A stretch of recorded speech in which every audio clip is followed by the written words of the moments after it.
دیکھو پیارے بھائیوں، میں آپ کی بھلائی چاہتا ہوں، اللہ کی قسم ہم کو نہیں پتا یہ ذکر کی عظمت کیا ہے، قسم سے۔ جو سمجھتے ہیں نا وہ لے جاتے ہیں۔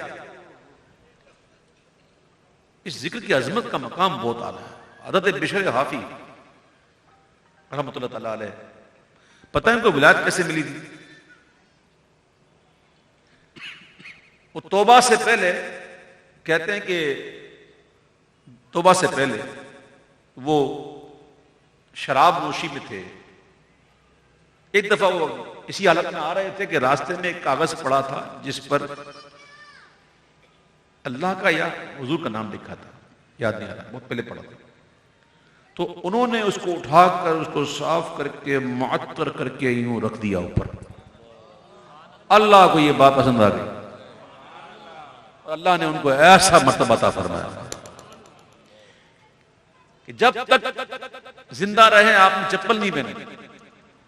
اسی لیے آپ کو حافی کہتے تھے، بشر حافی، حافی کہتے ہیں ننگے پاؤں رہنے والے۔ اور ان کا یہ احترام تھا کہ جب تک وہ زندہ رہے کوئی جانور جو ہے نا وہ زمین پر لیز نہیں کرتا کہ میرے، یعنی کہ دیکھو اللہ تعالیٰ نے کتنا کرم فرمایا کہ میرا بشر جو ہے وہ چپل نہیں پہنتا تو کسی جانور کی ہمت ہی نہ ہوئی کہ راستے میں کوئی لید کر دے۔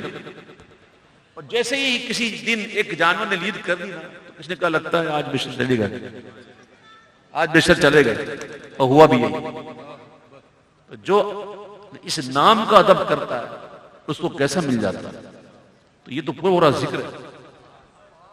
تو امید ہے کہ انشاءاللہ آپ بدلیں گے اپنے آپ، ساری باتیں ختم، سارے ذکر ختم، اور توجہ ذکر پر، اور توجہ بھی ایسی کہ پھر ذکر پہ توجہ نہ رہے اور پھر مذکور کو پالے۔